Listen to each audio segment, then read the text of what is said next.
Hola, hola, ¿cómo están? Les quiero dar la más cordial bienvenida a nuestro encuentro Made in Chile, Innovación sin Fronteras. Yo soy María Elena Dressel, soy periodista y estoy feliz de compartir con ustedes que esta también es una celebración de los 10 años del programa D-Lab de ICUBO, organizada por el Instituto de Innovación e Interdisciplina de la Universidad del Desarrollo, junto con sus partners de Stanford Technology Ventures Program y Endeavor Chile.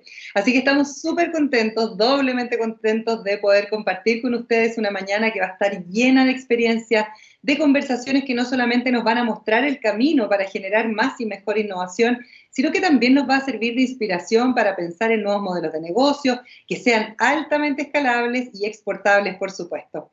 Quiero mencionarles que hoy nos están viendo desde UDD TV, a través también de nuestro Zoom, de la página oficial del evento y de Expo Impacto UDD. Y además queremos que nos vayan dejando sus comentarios, sus preguntas y compartir también en redes sociales este encuentro que estamos realizando con los hashtags Made in Chile, también el hashtag D-Lab 10 años y el hashtag Endeavor. Para comenzar, los quiero dejar con el siguiente video.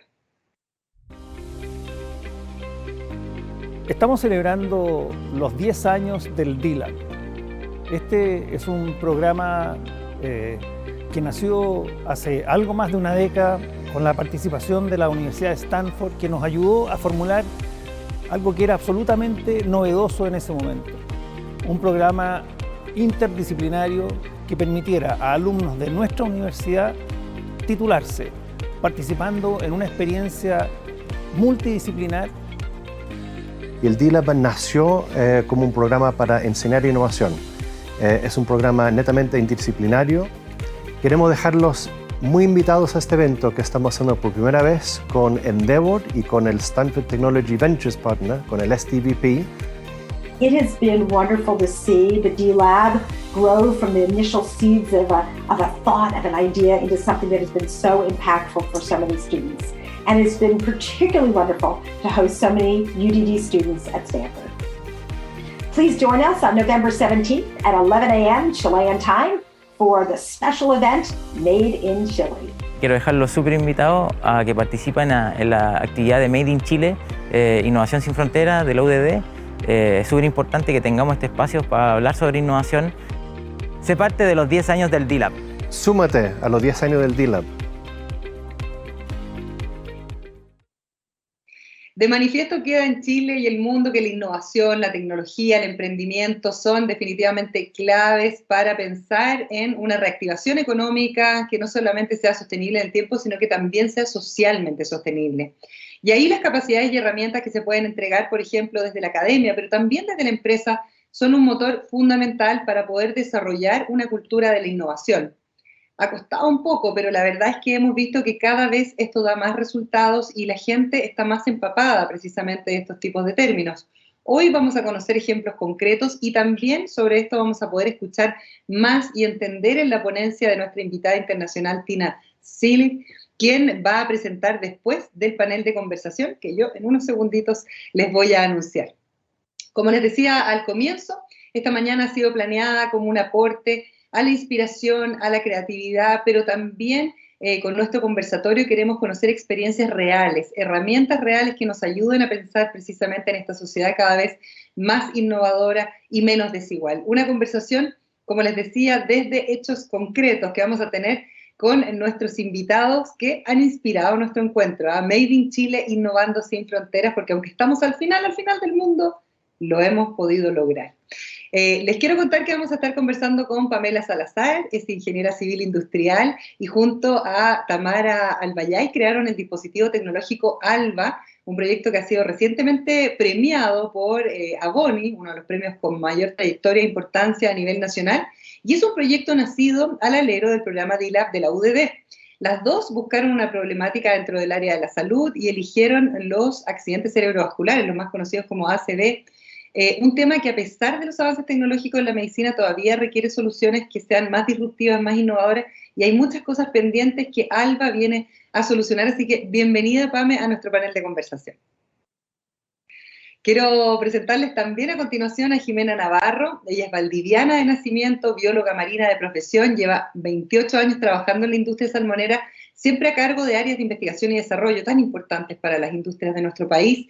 Trabajando en el laboratorio Recalcín, en su momento comenzó a gestar la idea de producir un sistema de iluminación y acelerar el crecimiento del salmón utilizando una elección que fuera más económica y efectiva de energía. Estamos hablando de los LED. Jimena fue seleccionada como emprendedora Endeavor en Miami en diciembre del año 2017 y reconocida con varios premios más. Bienvenida, Jimena, ¿cómo estás? Hola, mucho gusto, ¿cómo están? Gracias por estar aquí. También les quiero presentar a Luis Vera, un chileno que creció en Silicon Valley y que volvió a nuestro país a finalizar sus estudios secundarios y universitarios de ingeniería industrial en la Universidad de Chile. El año 1999 fue seleccionado emprendedor Endeavor con Prospect, que era una empresa dedicada a desarrollar soluciones con tecnología de punta para el área de la seguridad, y actualmente es CEO de Cipedi. Probablemente ustedes lo han escuchado, son unos robots que ya están ahí en casi todos los retails, que van digitalizando y generando un marketplace que tiene toda la data, y lo que ayuda finalmente es a mejorar el servicio que estas empresas prestan a sus clientes finales. ¿Cómo estás, Luis? Bienvenido. Tuviste un pequeño accidente y por eso estás en cámara. Sí, muchas gracias. Gracias por la invitación. Gracias por estar aquí, por el esfuerzo de estar en nuestro panel de conversación. Por supuesto. Y también les quiero presentar a uno de los fundadores de MIA, es Tomás Rifo, CEO de Riva Innovations. Es un proyecto que nace también en el programa de innovación D-Lab y que fue desarrollado en base a diversos estudios científicos que mencionan ciertos estímulos que son factibles para superar los síntomas del Parkinson. Comenzaron a proyectar un dispositivo y una pulsera que actuara como tratamiento complementario para una de las situaciones que genera esta enfermedad, que es el congelamiento de la marcha, ¿no? Un síndrome asociado al Parkinson. ¿Cómo estás, Tomás? Bienvenido. Hola, Marilena, muy bien, gracias. Gracias por la invitación. Saludos a todos. Oye, tenemos puros casos extraordinarios. Voy a partir yo porque soy mujer por las mujeres, así que le voy a dejar la palabra a Jimena para que haga una presentación también ella respecto precisamente a lo que ha sido su labor, la innovación y el valor que ves en ella, Jimena. Hola, buenos días a todos. Yo estoy desde el sur aquí de Puerto Varas con lluvia. Bueno, como me presentaron ya, soy Jimena Navarro, bióloga marina de profesión, y durante toda la trayectoria yo he trabajado en la industria del salmón, en investigación y desarrollo en diferentes empresas. Se inicié en vacunas, alimentos, y finalmente un día con mi hermana Cristina nos decidimos a ser independientes, y entre muchas elecciones decidimos cómo hacer algo por nosotras mismas. Nuestro objetivo inicial era no tener jefe y tener tiempo para la familia, digamos. Eso era lo que nosotros queríamos. Y así fue como entre varias ideas se planteó esta de una innovación, que es la base de nuestra actual empresa, generar unas luces para estimular el crecimiento de los salmones mediante una técnica llamada fotoperíodo, y las luces tenían que ser LED. Nosotros la tecnología LED en los tiempos, estoy hablando hace 15 años atrás, era poco conocida, y era como algo bien disruptivo en la industria del salmón, y nosotros empezamos a pensar, a hacer nuestro proceso de cómo generar esta luz.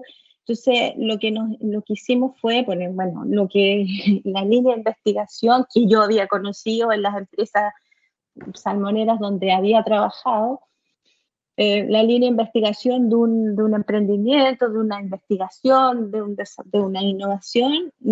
Seguí en la misma pauta y nos pusimos a trabajar, y finalmente, es lo que nosotros ahora somos, BioLED. Empezamos las dos, tuvimos un socio posteriormente, Claudio Bertín, y finalmente empezamos los tres, y ahora somos cerca de 100 personas, y estamos exportando a diferentes países. Somos emprendedores Endeavor, y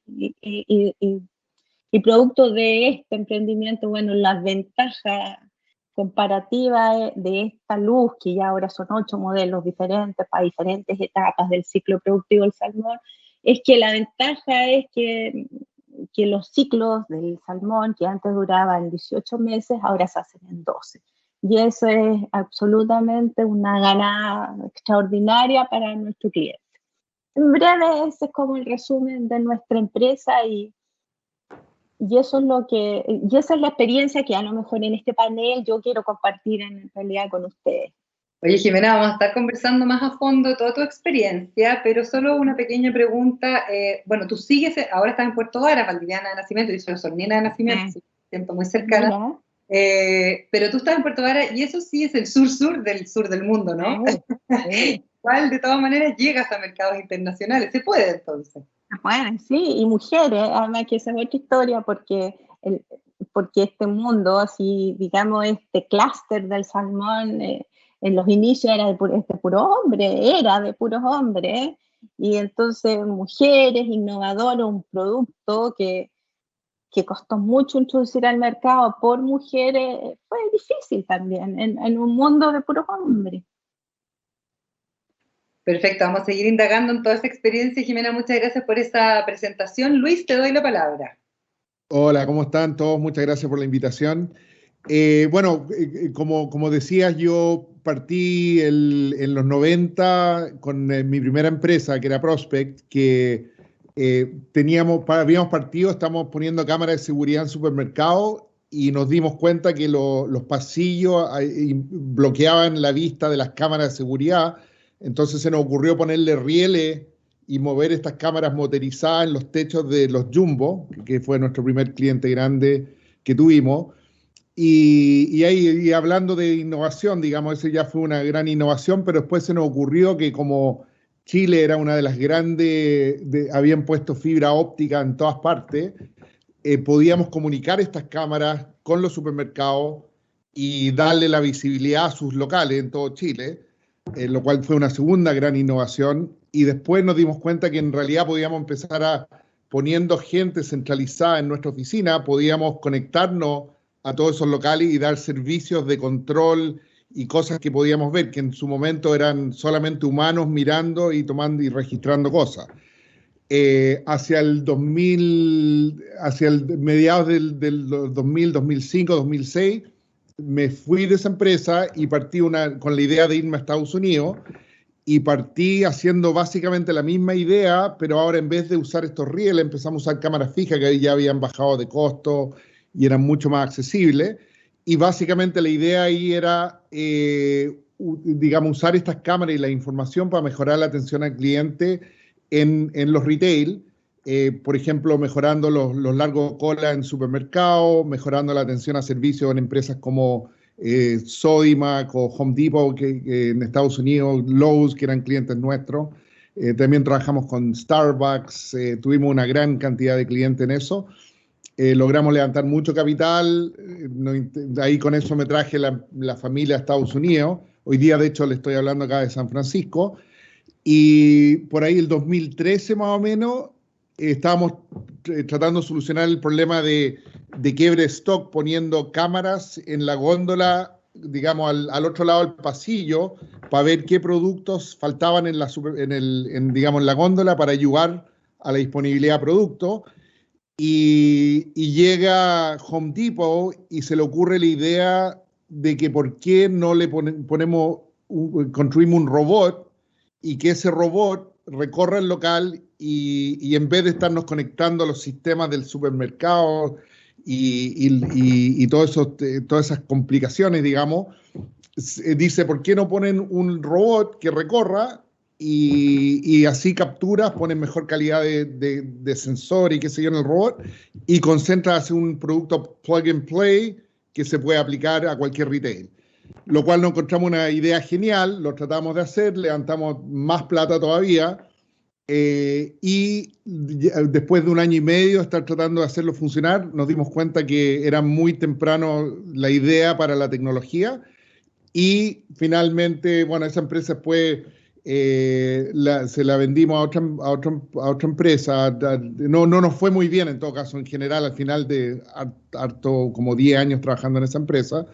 Y el 2018 nos dimos cuenta de que ahora sí la tecnología estaba disponible y que podía funcionar.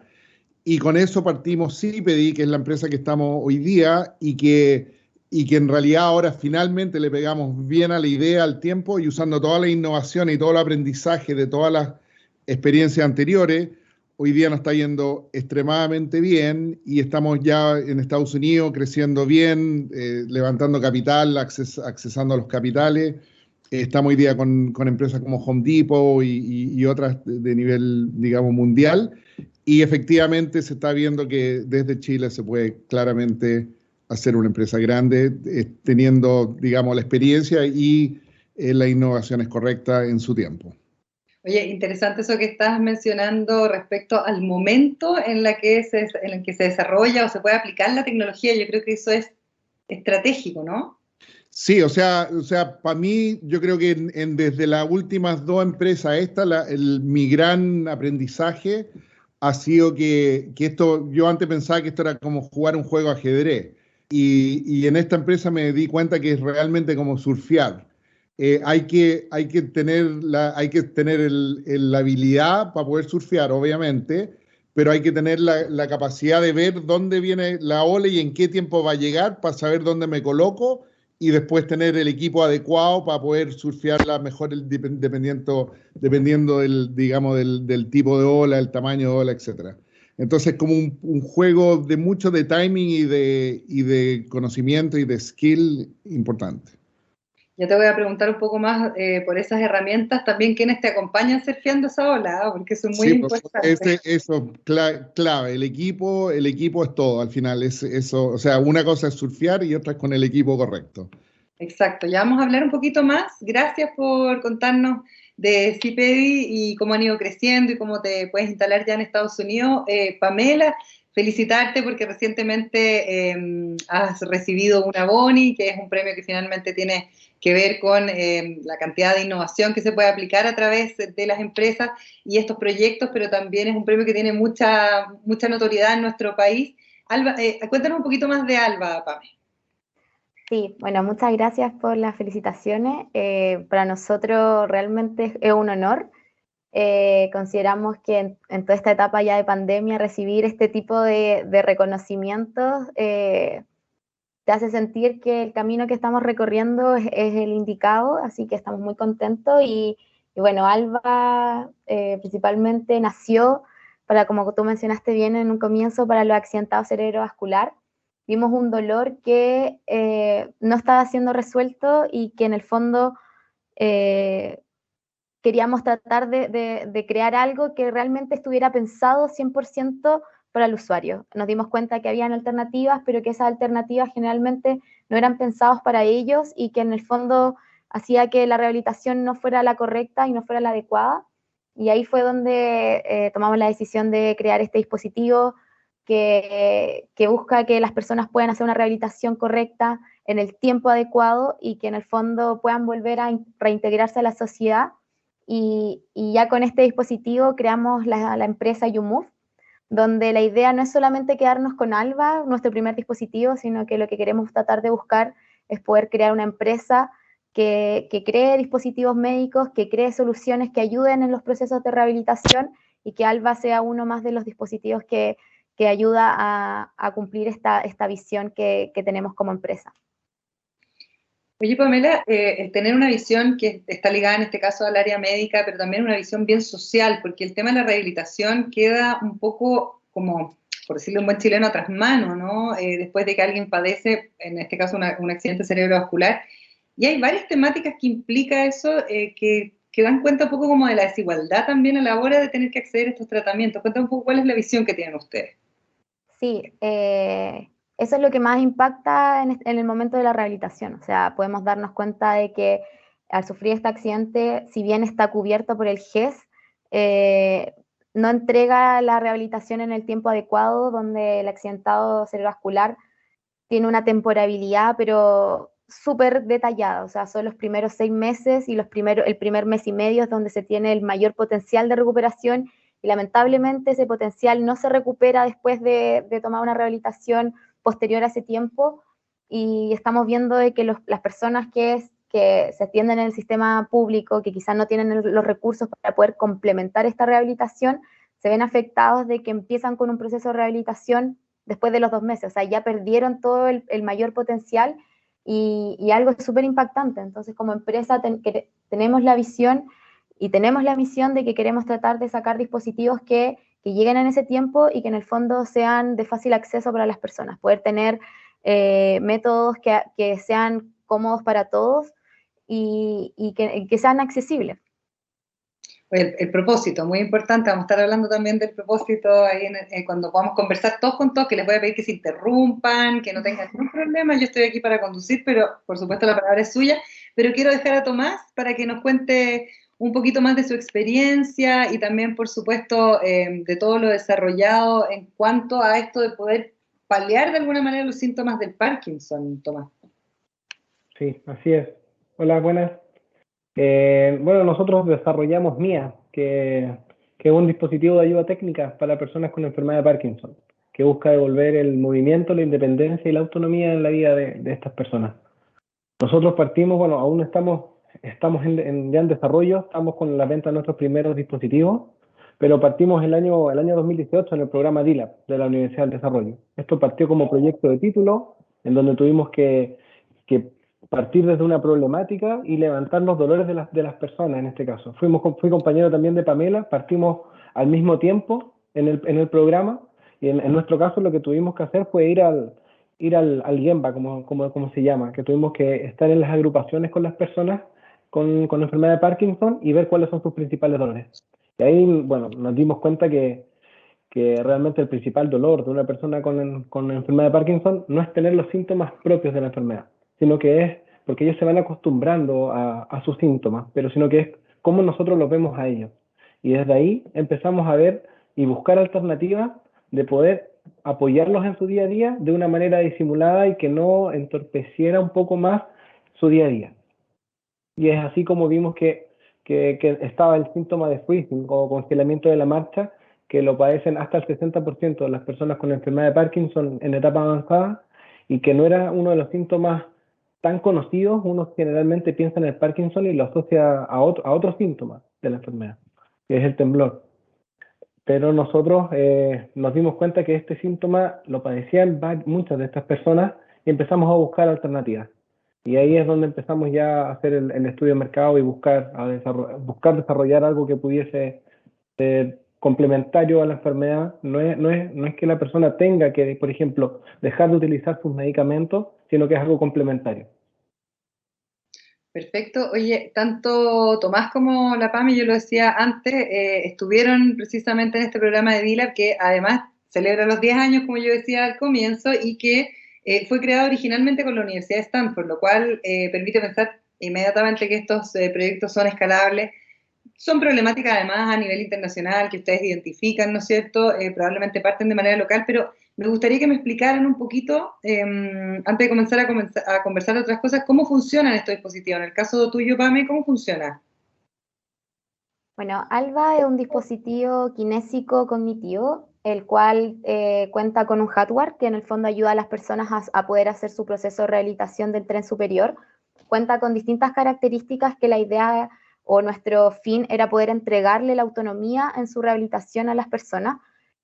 Uno de los hitos más críticos para ello en todo este proceso de haber sufrido el accidente, ya que se vuelven completamente dependientes de un tercero.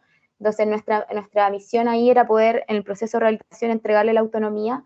Es por eso también que este dispositivo al momento de hacer la rehabilitación nosotros creamos un sistema de agarre que es a través de un guante, que lo que permite es que la extremidad que cuenta con debilidad motora y no cuenta con fuerza de agarre se puede hacer todo este proceso de rehabilitación de manera autónoma, donde el lado que cuenta con movilidad, ya debido a que estas personas quedan con debilidad en toda una extremidad, muy parecido como a la parálisis de un lado del cuerpo. Entonces la idea de esto es que con el dispositivo se trabajen ambos hemisferios al mismo tiempo y así lograr que se recupere la simetría del cuerpo, que es algo fundamental en el proceso de rehabilitación. Y además de esto, para poder también no solamente hacer una rehabilitación kinésica, sino también cognitiva, es que el dispositivo cuenta con una aplicación donde el dispositivo muestra con un monitor, muestra los ejercicios que se tienen que hacer, y a través de un asistente virtual le va a ir diciendo el número de repeticiones, el sentido del recorrido que tiene que seguir, y la idea de eso es que después también reciba un pequeño feedback de cómo estuvo el desempeño de la rehabilitación. Lo más importante de esto es que esta rehabilitación también el especialista pueda tener un control y un seguimiento, por esto que el dispositivo cuenta con distintos sensores que van a ir registrando la rehabilitación, y así después el especialista, a través de su hogar o el centro de rehabilitación, puede hacer un seguimiento de cómo va la evolución del paciente, y así también poder ayudar a los centros de rehabilitación que ya quizá colapsaron con la cantidad de pacientes que atienden, poder agregarle más servicio y que puedan atender a sus pacientes desde el hogar. Excelente, gracias Pamela. Tomás, cuéntame un poquito más de Mía, ¿cómo funciona? Súper. Hoy me encanta, primero que todo me encanta escuchar cómo han avanzado los proyectos, que nosotros que partimos al mismo tiempo, cómo está hoy día Alba, me encanta escuchar el avance, me encanta.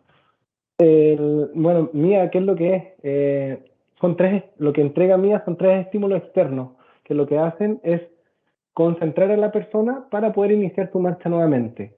¿Qué es lo que ocurre? En el cerebro de una persona con Parkinson se deja de reproducir dopamina, que es el neurotransmisor necesario para el estado anímico y el movimiento del cuerpo. Entonces, lo que ocurre aquí es que el cerebro no es capaz de poder enviar las señales necesarias para que la persona pueda mantener una marcha constante.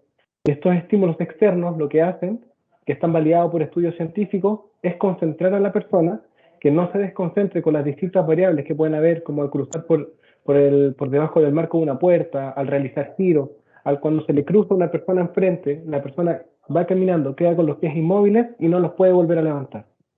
Mía le entrega 3 estímulos, que es un auditivo, que lo que hace es que le va marcando el paso a la persona, para que con este ritmo que le entrega Mía, pueda seguirlo e iniciar de nuevo su marcha. Otro estímulo que es un estímulo visual, que es una luz que está enfrente de sus pies a unos centímetros, para que lo tenga como meta o como objetivo, que se enciende al momento de quedar con los pies inmóviles, y la persona puede intentar de alcanzar este punto, y al intentar alcanzarlo levanta el pie e inicia nuevamente su marcha. Y el tercer estímulo es una vibración, que vibra en su muñeca a un ritmo adecuado para que pueda iniciar nuevamente también la marcha, concentrándose en este ritmo. Perfecto, súper claro. Oye, me gustaría preguntarles a todos, no sé si lo hacemos así al tuntuno o yo les voy diciendo, porque me imagino que ustedes, de la experiencia que tienen y que han ido compartiendo con nosotros en este panel, han determinado cuáles han sido los elementos más importantes a la hora de empezar un proceso de innovación. ¿Qué es lo que hay que considerar? Cuando uno habla de innovación, de repente la gente lo siente un poco lejano o quizás demasiado pegado a la tecnología, pero uno ve que donde existen más problemáticas o quizás más necesidades, se generan procesos que son súper innovadores. Entonces, partamos con la Jimena, a ver si es que lo hacemos así en esa vuelta de nuevo. Jimena, no sé si quieres tú identificarlos y contarnos un poco más. Sí, bueno, mira, yo así no nos he estudiado, digamos, de escuela, pero la experiencia me enseñaba que es como el método científico. O sea, tú tienes una idea, buscas el problema dentro de tu clúster donde estás trabajando, identificas el problema y a lo mejor es buscar una solución diferente al problema que siempre ha existido y que las soluciones que hay no lo están resolviendo. Entonces, traes la idea, tienes la idea, y así lo hemos hecho, y nosotros seguimos haciendo nuevos productos. Tienes la idea y partes con lluvia de ideas, porque juntas a la gente interdisciplinaria, y entonces así hemos partido, digamos, partes con la idea, desarrollas, después vas juntando las ideas, vas conceptuando y ordenando, y también empiezas a estudiar, haces como la bibliografía, un estado del arte. O sea, yo le estoy contando más o menos cómo fue el proceso y cómo lo hacíamos nosotros para las vacunas, para el desarrollo de las nuevas dietas.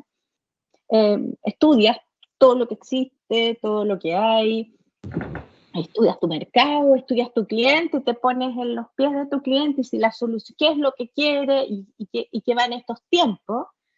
Sé que llegue al celular la alarma, que tú estés donde estés, abras y puedas ver, y después vas como, bueno, ¿y cómo solucionamos si es algo tecnológico? ¿Cómo nosotros hacemos cosas, pero también hacemos servicios, prestamos los servicios? ¿Cómo empaquetamos esto haciendo un prototipo. Entonces, hubo varios prototipos, probando diferentes cosas, y ahí vas filtrando como un embudo así hasta llegar a un prototipo donde le aplicas las pruebas, no sé, pruebas de laboratorios miles, y después vas haciendo las pruebas de campo más grandes, más como con mayor cantidad de individuos o de números, y así vas afinando el prototipo hasta que lo escalas, y después del escalamiento vas y ya el marketing y el mercado, o sea, que sale al mercado a vender, digamos. Entonces, eso, mira, a mí no me lo enseñaron, me lo enseñaron en la universidad, creo yo, por medio de la línea de investigación, lo aprendí en la vida, pero más o menos, de acuerdo a lo que he leído, es así, y uno sigue aplicando. Es curioso porque yo hoy día en la mañana tuve reuniones en mi empresa, comité técnico, todos los expertos, tomamos decisiones, y de repente nos dimos cuenta de que el mercado no, pues, estábamos discutiendo algo donde se está trabajando con fechas, con cronogramas, y estábamos viendo los flujos y el dinero y para ver cuánto íbamos a ocupar en el presupuesto, y era algo bien importante y nos servía para exportar el producto porque había que certificar y eso no estaba en el presupuesto. Y dije, oye, después de cuántos años todavía nos caímos en una lecera, como, oye, ¿y yo para qué quiero en Chile si yo no estoy mirando Chile, ya estoy mirando afuera? Entonces, bueno, tenerlo protocolizado, y yo creo que es mucho más, check, porque de repente nos pusimos a pensar, oye, y nos caímos en esta tontera y hay que ponerla en el presupuesto, y no es menor el gasto, digamos. Claro. Eso más o menos, digamos, lo que así lo hemos hecho y así sigue, digamos, así hemos seguido. Yo creo que ustedes que estudiaron, porque yo veía preguntas así como tips, y decía, oye, pero y esto está de la escuela, te lo tienen que haber enseñado, obviamente, pero yo creo que tú lo aprendes, la vida también te lo enseña, digamos, en el recorrido. Y tú dijiste algo, Jimena, que es súper importante y tiene que ver con estar estudiando constantemente. Este es un proceso, la innovación es un proceso que es de evolución constante. Y ahí, Tomás, bueno, en términos como de lo que les entregó a ustedes D-Lab, y también esto que mencionaba Jimena respecto a trabajar en grupos que son multidisciplinarios. Cuéntame un poquito esa experiencia.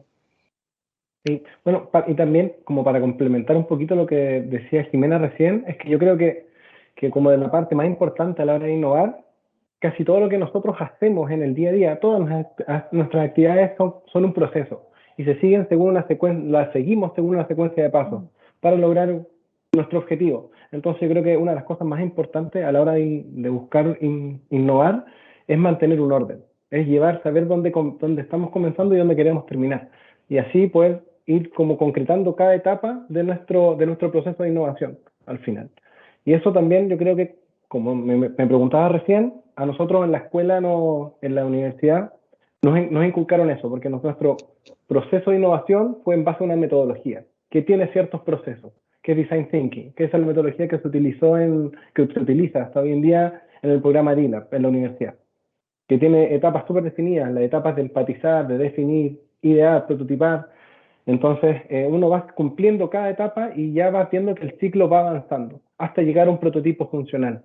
Entonces, es súper importante tener también, a la hora de innovar, definido como tu proceso. Quizás no lo vas a seguir al pie de la letra, pero sí vas haciendo ese check que mencionaba Jimena, que te va a ayudar bastante. Y en tu caso, Pamela, ¿cómo lo viviste? ¿Más o menos similar a Tomás? ¿O algo que te llamara más la atención?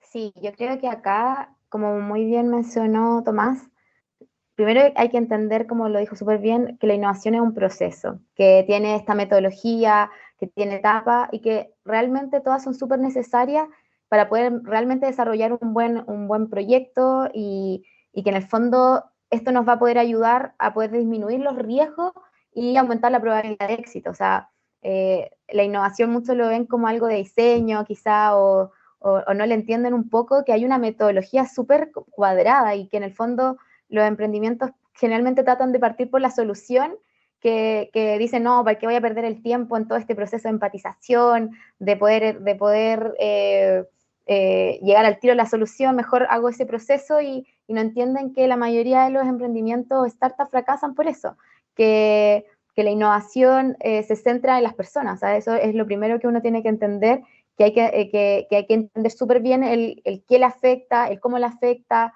Por lo mismo, si no se tiene la capacidad, por ejemplo, de empatizar, entender que el laboratorio se encuentra fuera de las cuatro paredes y no dentro como realmente uno lo ve como se ve o se cree que ven los científicos, sino que es todo lo contrario.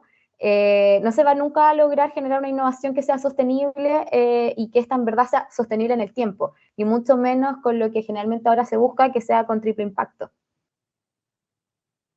Súper interesante.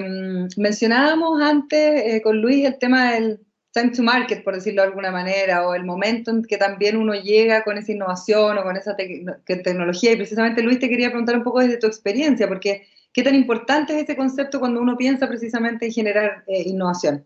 Sí, súper buena pregunta. Para mí la innovación parte a partir de algún problema, algo que nos impide, y nosotros como seres humanos, la mayor habilidad que tenemos es de inventar cosas, crear herramientas para solucionar problemas. Entonces, claro, uno necesita identificar un problema que a uno lo hace, que es apasionado para solucionar. Por ejemplo, en el caso mío me carga ir a comprar al supermercado, por ejemplo, ¿no es cierto? Entonces, en esta noción de ir, subirte al auto, agarrar un carro, sacar todos los productos de la góndola, ponerlos dentro de un carro, después llegar a la caja registradora, sacar todos los productos del carro de vuelta a la caja registradora y después volver a ponerlo dentro del carro y después llevarlo a tu auto y después sacar todo de nuevo y después llegar a tu casa y sacarlo de nuevo, me parece, pero una cosa de loco. Entonces, y con el COVID a todos nos parece una cosa de loco hoy por hoy. Exacto, con mayor razón. Bueno, y por eso ahora surgió todo este tema del e-commerce y qué sé yo. Pero bueno, yendo a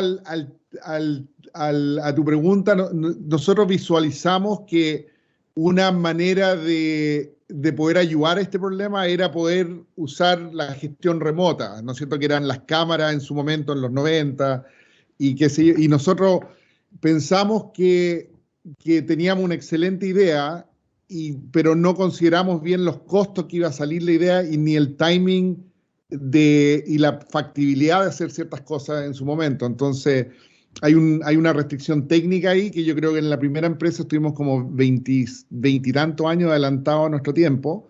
Y cada vez la idea parecía como que venía, pero siempre estábamos muy, muy temprano. Y la verdad es que una buena idea en el mal momento es equivalente a una mala idea, ¿no es cierto? Entonces, la verdad es que lo que aprendió este caminar, digamos, es que uno tiene que identificar el problema, identificar la solución que se puede hacer. Hay que ir pensando, como decía yo antes, cuando viene la ola, hay que tener la capacidad de estar cuando llegue la tecnología para poder aprovecharla. Pero el tema, si tú estás muy temprano, terminas tratando de educar, le llegas a los clientes con una idea y esa idea ellos nunca la han escuchado antes. Entonces ahora hay que gastar un montón de tiempo y plata tratando solamente de convencerlo y cuando finalmente los logras convencer y empieza a agarrar vuelo, ahora te entra la competencia. Entonces ya gastaste todos estos recursos, ahora tienes competencia, tienes menos recursos, entonces es bien complejo estar antes de tener ideas que están antes de su tiempo. Oye, pero igual, Luis, es como bien al límite, porque si llega uno primero antes que tú, también ahí tienes como un gap en contra, es como que uno tiene que manejar, pero muy, muy bien ese factor, ¿o no? Claro, o sea, por ejemplo, en la segunda empresa, Scopix, que fue la que vinimos a Estados Unidos, aparecimos en el NRF, que es el National Retail Federation Trade Show, que es la muestra más grande tecnológica del mundo de retail. Y nosotros llegamos y éramos los primeros que tenían una idea, llegaban los clientes y ¿qué es lo que es Video Analytics? Preguntaban. Y nosotros ahí teníamos monos animados mostrando como el proceso y la gente decía, qué entretenido, qué choro. Y bueno, y logramos entrar la gran cosa de la innovación cuando uno logras atraer teníamos unos tremendos clientes, pero la idea era muy temprano. El segundo año que estuvimos en esa misma feria, habían dos. El segundo había sido partner de nosotros que decidió competir, ¿no? Y hacerlo ellos mismos. Así que aparecieron dos. A todo esto, a la larga, ese fue el que terminó ganando, entre paréntesis. Pero al tercer año habían 5 y al año siguiente habían 17 competidores. Y ¿cómo se llama? Y después llegaron a haber 3, que éramos nosotros, este que te decía el segundo y un tercero. Y ahí yo siempre pensaba, si hubiéramos llegado en el año 5, habría sido otro cuento la cosa, porque cuando nosotros ya estaban agotados los inversionistas, ya habías perdido credibilidad, entonces era mucho más difícil levantar capital, mucho más complejo. Entonces, el timing es timing. Ese es uno de los temas clave. Oye, Luis, y le voy a preguntar a Pamela también, que estuvo hace poquito en Boston. Estamos tan lejos de Estados Unidos en términos de innovación. ¿Cómo ha sido innovar para ti desde tu trabajo, Luis, en Estados Unidos? ¿Es muy distinto el tema acá y allá? No, para nada.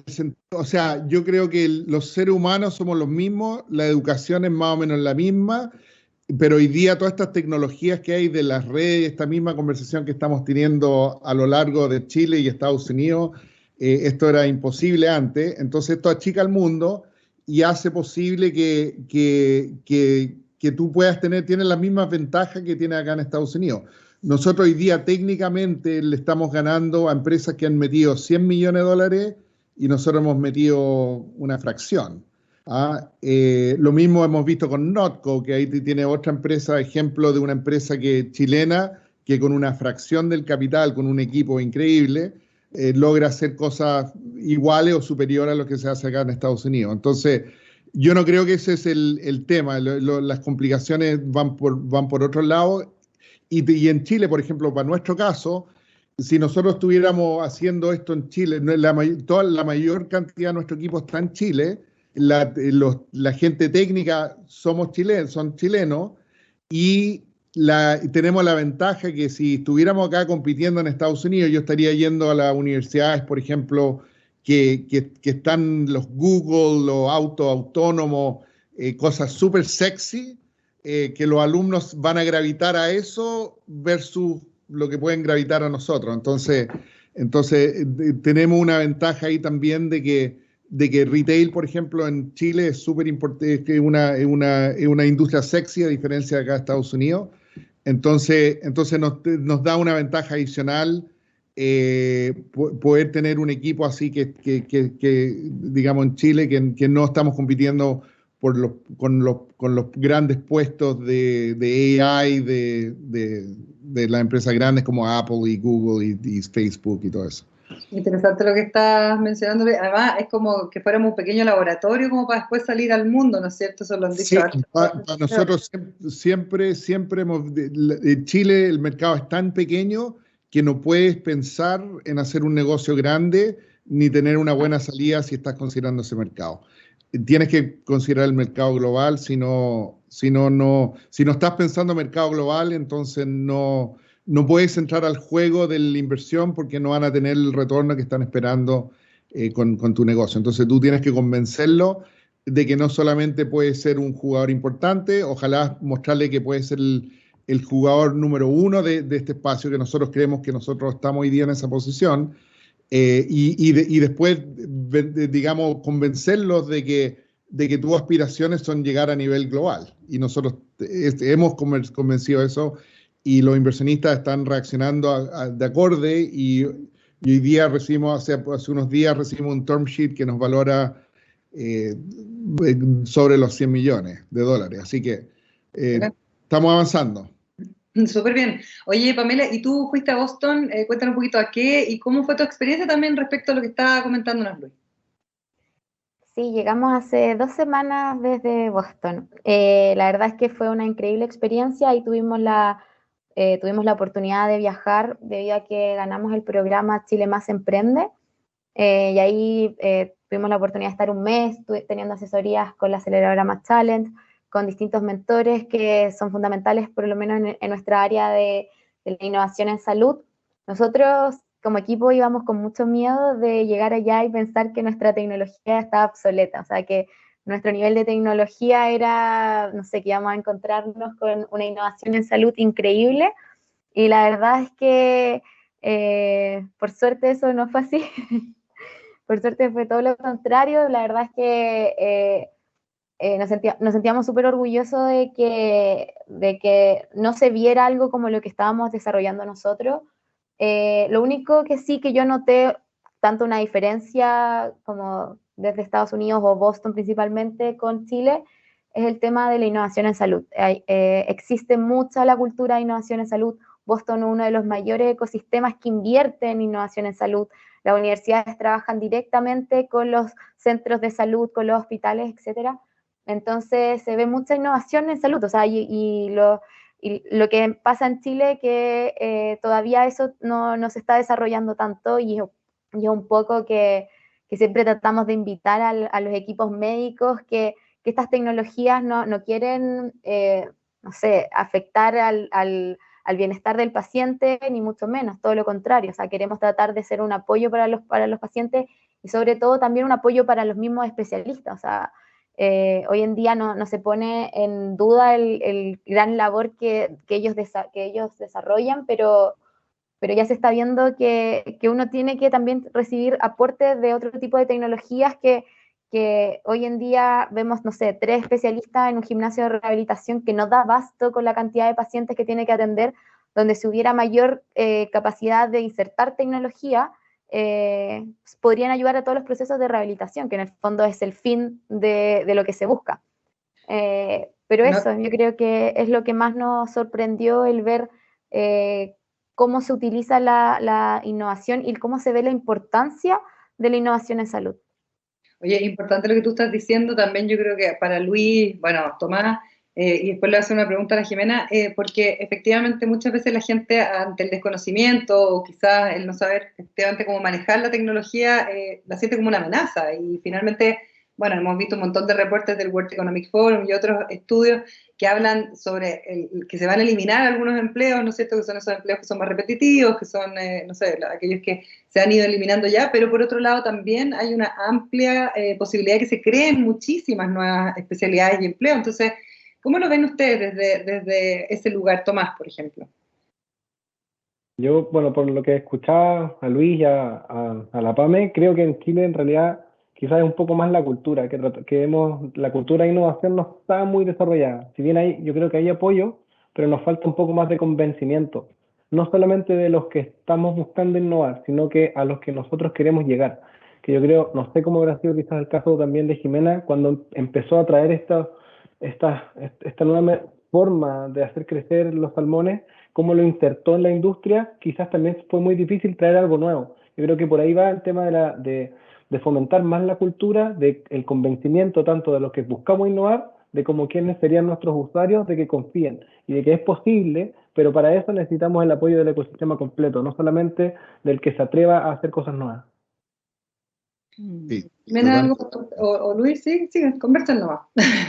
Sí, no, me parece súper importante, me parece súper importante lo que decís, de que efectivamente una cosa es querer hacer las cosas y otra cosa es lo que te apoya. O sea, nosotros cuando partimos en los 90, nadie sabía lo que era un emprendedor.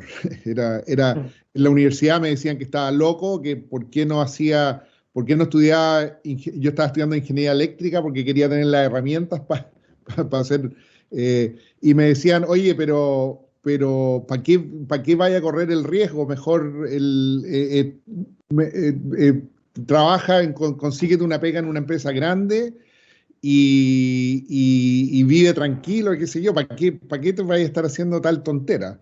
Y era realmente visto como una tontera. Y hoy día me da mucho gusto ver que los emprendedores son vistos como héroes. Acá en Estados Unidos es mucho mejor, o sea, como desde el punto de vista de cómo se ve, es mucho mejor ser un emprendedor, y de hecho el emprendedor es el que, si lo hace bien, realmente es el que está mejor parado para digamos, ganar, digamos, el juego grande. Entonces, yo creo que es súper importante esa parte, pero para que eso, como decía un mentor, una palmera, o sea, una palmera crece en un desierto, pero es mucho mejor si en un bosque el ecosistema ayuda a que crezca todo. Y eso es lo que hace falta. Creo que Chile ha progresado muchísimo en los últimos 25 años, pero creo que necesita todavía progresar más, especialmente con lo que decía anteriormente, que Chile es un mercado pequeño y no puedes quedarte en Chile, tienes que pensar para afuera, y eso, por ejemplo, para nosotros Endeavor ha sido clave en hacernos levantar la mirada para el mundo y ponernos en contacto con gente que lo sabe hacer. Oye, Jimena, gracias Luis. Jimena, y tú además, lo que decías al comienzo, cuando estabas presentando un poquito, con muchas cosas en contra además, porque hace 30 años, pero además con una industria que es bien masculina, donde la innovación tampoco aplicaba tanto. ¿Cómo lo ves tú? Sí, o sea, yo veo que, por ejemplo, en esta industria donde yo me muevo, la investigación, bueno, la investigación para mí y desarrollo es la base de los procesos para hacer innovación. Pero resulta que en esta industria los proveedores de la industria, son los que hacen la investigación. Y con el alero del gobierno, nosotros hemos tenido mucho apoyo de Corfo, pero Chile y Corfo, bueno, y Endeavor, que es nuestro pilar, como dice Luis, o sea, Endeavor nos hace mirar más allá, pero la industria no aporta, su I+D es muy poco, entonces es como, yo creo que eso es en general en Chile, o sea, la industria privada, cualquiera sea, digamos, aporta muy poco.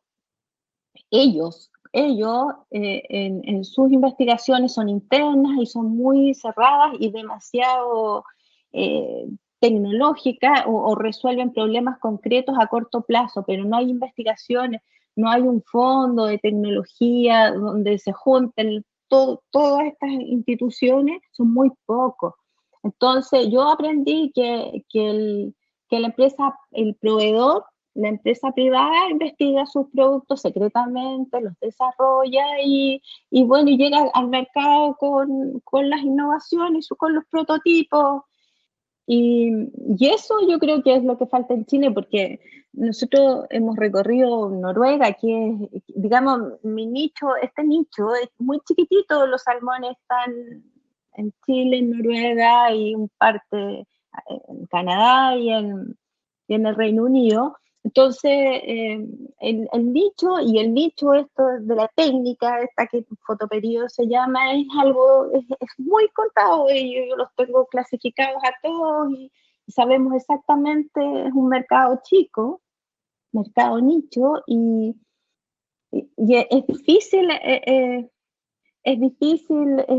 llegar, o sea, es como, porque claro, cada uno maneja sus secretos y es bien complicado. Y bueno, lo que decía Luis también, nosotros llegamos antes y preparamos al cliente, lo educamos, porque nos hicimos expertos, o sea, aparte de inventar una lámpara y crear un artefacto, estudiamos para ser expertos en la técnica, cómo usarla, cómo ponerla, y los expertos eran las universidades internacionales, en Escocia hay universidades donde los centros de acuicultura estudian el fotoperíodo en los peces, pero sin embargo nosotros nos hicimos expertos en el terreno, en el día a día, entonces tenemos una base de datos grande de cómo, de la luz, de cuánta cantidad. Y eso nos permitió salir y llegar y ser expertos también en los países, digamos, en Noruega, que a mí me da como orgullo, porque no puedo creer en el fondo que nos pidan como asesoría en Polonia, en Dinamarca, porque no saben de acuicultura y menos de esta técnica que es como nicho, chiquitita.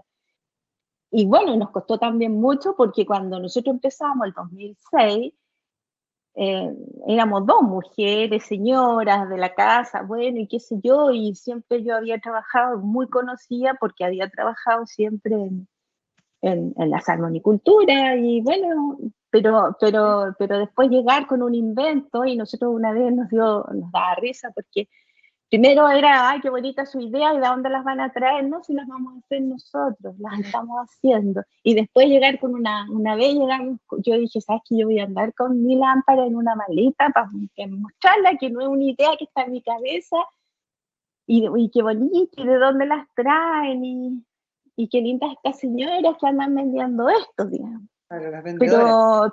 Pero claro, entonces en el fondo costó. Nosotros una vez con mi madre también pensamos tener un gerente hombre para que salga a vender, porque así como Seguro, traer de fuera de la industria.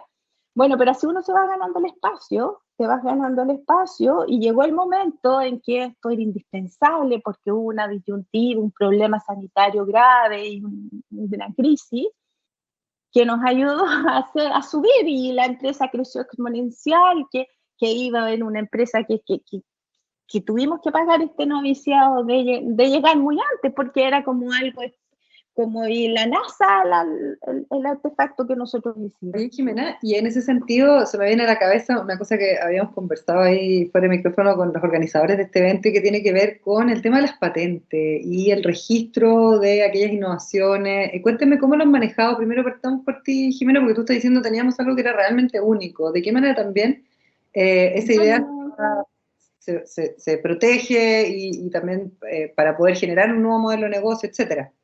Bueno, nosotros lo hicimos, patentamos, o sea, hicimos todo lo que había correctamente que hacer cuando nacimos. Patentamos, también nos apoyó la Corfo, patentamos en el mundo, patentamos en Chile, pero sin embargo no vendíamos nada.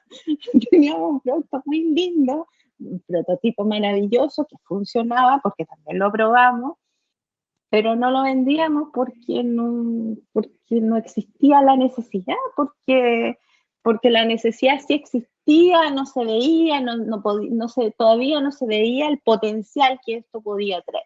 Entonces estábamos como muy adelantados en su tiempo, y bueno, hicimos también todo, si esto era perfecto, la empresa la armamos perfecta. Bueno, Endeavor nos levantó, Endeavor te hace mirar afuera y te hace ver las cosas, de salir de tu horizonte, y sí que te lo hace, digamos, y te convence, te lava el cerebro.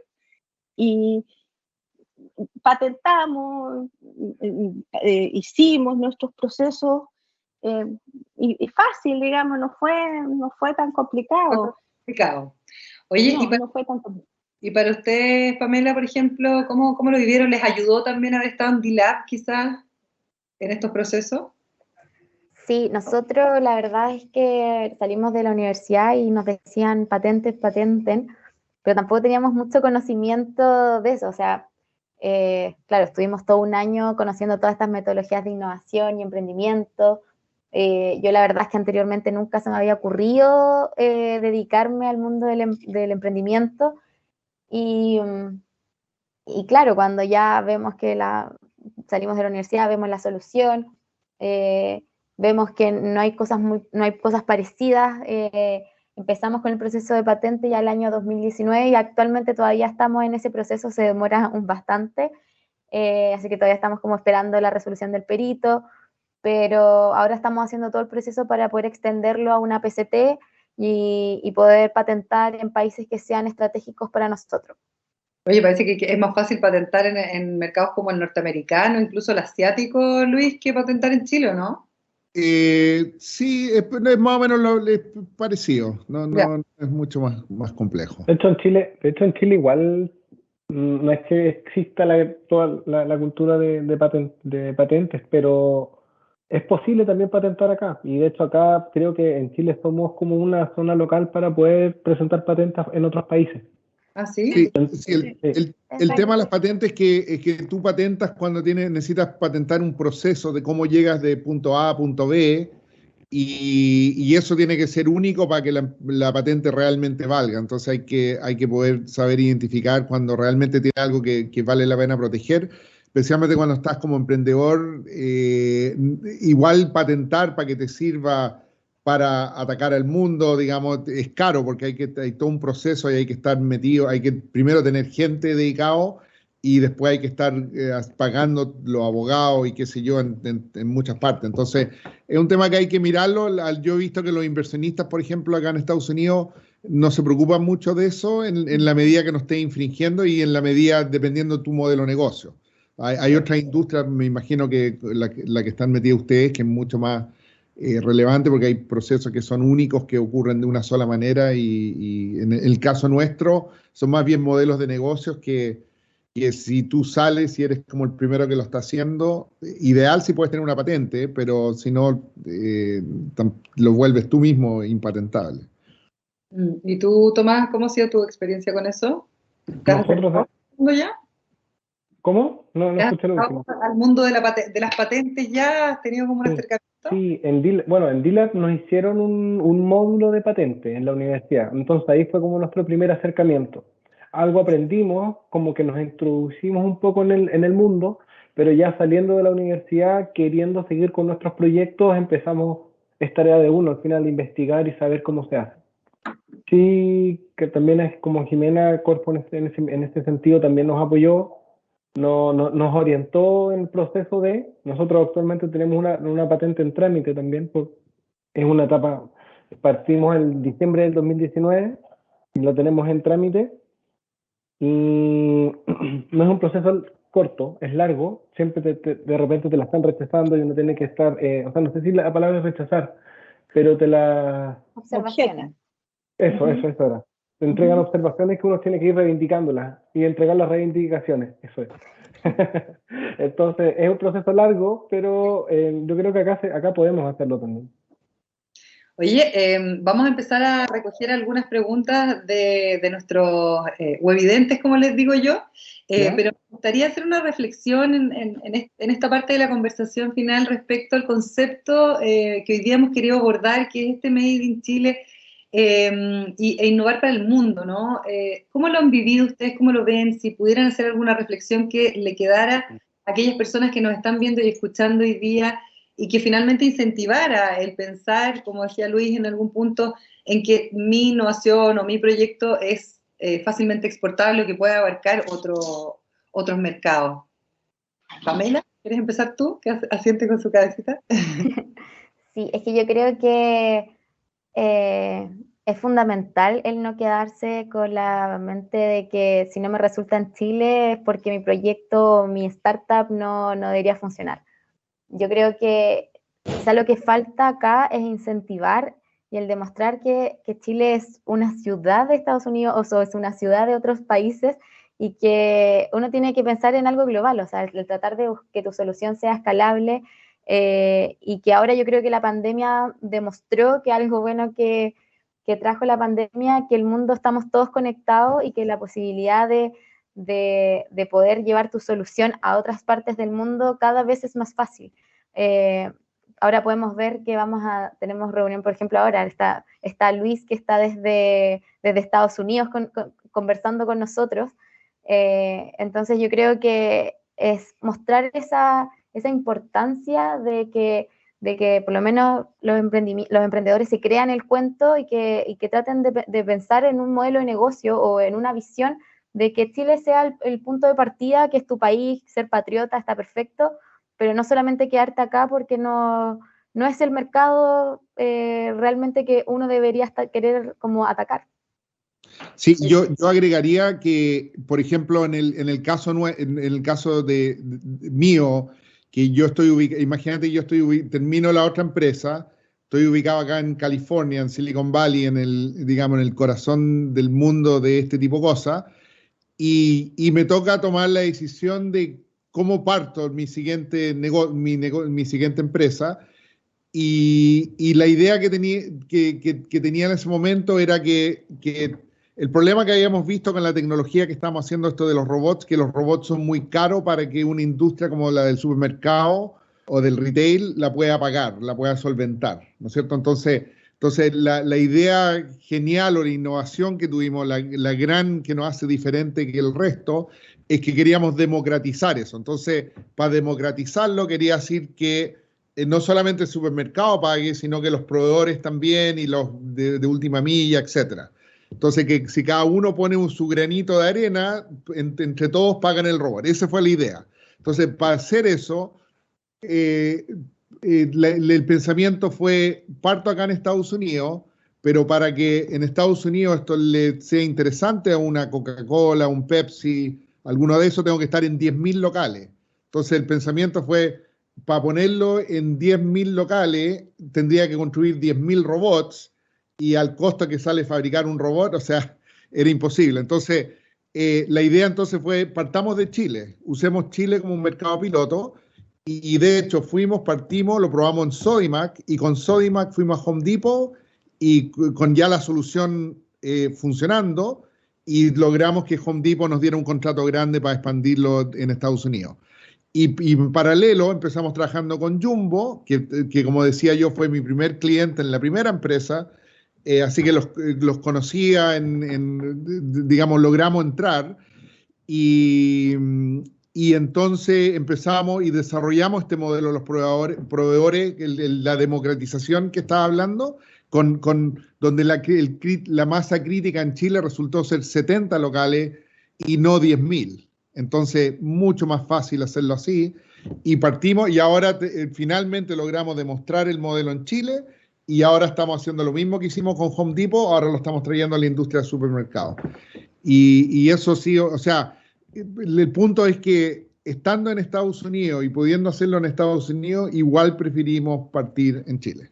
¿Ya? Yo creo que eso es súper decidor en términos de cómo tienes que pensar. Ahora, obviamente, y la ventaja competitiva que yo decía con el equipo, etcétera, todo eso se confunde o sea, se transforma en una ventaja realmente sostenible y de futuro. Y ahora estamos desarrollando un tercer producto que no lo puedo mencionar, pero también lo estamos probando en Chile. De hecho, 2 productos más que creemos que van a arrasar en este mundo, y lo estamos probando en Chile. Qué maravilla. Oye, Jimena, ¿y tú que haces consultorías, decías, en Noruega, en Polonia, Alemania? Sí, en Polonia, donde nosotros exportamos las luces, nos preguntan, digamos, cómo, porque el proceso es desconocido, y no es nuevo, pero es desconocido, y también tiene otras aplicaciones, se encuentran mejores, digamos, beneficios para los peces. Entonces, claro, yo no sé, pues me sentía orgullosa, no podía creer que a nosotros nos llamaran de Polonia para decir una piscicultura, de que cómo, cuándo prendo la luz, cómo lo hago, cómo. Entonces yo le decía, pero era como que nosotros, ¿por qué nos preguntan a nosotros? Es como, porque nos hicimos especialistas. Yo creo que ese es el mensaje, o sea, ser muy bueno en lo que tú haces y estudiar, porque nosotros empezamos a contratar después, contraté yo muchas mujeres, los mismos programas Corfo, contraté doctoras recién salidas de la universidad para proyectos, donde le pagaban el sueldo durante todo el proyecto. Y contraté, fue multidisciplinario, especialistas en luminiscencia, especialistas en reproducción de peces. Entonces hicimos un equipo muy grande, y yo tengo gente que todo el día estudia y lee, que era lo que yo antes hacía sola en el fondo, y mi hermana administraba y mi socio leía y estudiaba todo lo electrónico, yo lo biólogo, y mi hermana llevaba el negocio. Pero ahora tenemos el grupo, el equipo, y es potente, es grande, y entonces yo creo que ese es el mensaje, ser como, nosotros decimos, ser especialistas en fotoperiodo en el mundo. Claro, Endeavor también te eleva un poco la mirada y no te dicen, no, pero ¿cómo ustedes acá? Ustedes en el mundo, y como el nicho es chico, somos en el mundo. Entonces creo que las cosas se pueden hacer de Chile, y es lo que el mensaje que yo también quiero transmitir, y del sur de Chile, y mujeres también, porque no era ahora es más fácil, pero en los tiempos que nosotros empezamos era difícil. O sea, a mí me costó, me llegué a cuestionar también ser mujer en el rubro. Estabas cuestionando este hombre, imagínate. Sí, me cuestioné, claro, o sea, me cuestioné porque en el fondo es como el dicho, nadie es muy profeta en su tierra, digamos. Entonces uno se tiene que ir generando el espacio, fuimos generando, además era una cultura nueva aquí. Y ese es el mensaje, o sea, yo creo que la base ha sido de nuestro desarrollo y el éxito, digamos, es la dedicación, el estudio, y todo lo que yo no puedo hacer lo cubro. Tengo la gente el equipo, el tremendo equipo. 100 personas trabajan contigo, dijiste, Jimena, ¿no? Sí, son un poquito menos de 100, sí, ahora con la pandemia un poquito menos. Vieron 3, ya son casi 100. Oye, Tomás, cuéntame un poquito tus reflexiones para ir cerrando este bloque, para alcanzar a hacer un par de preguntas de nuestro público que ya tenemos en nuestro chat. Sí.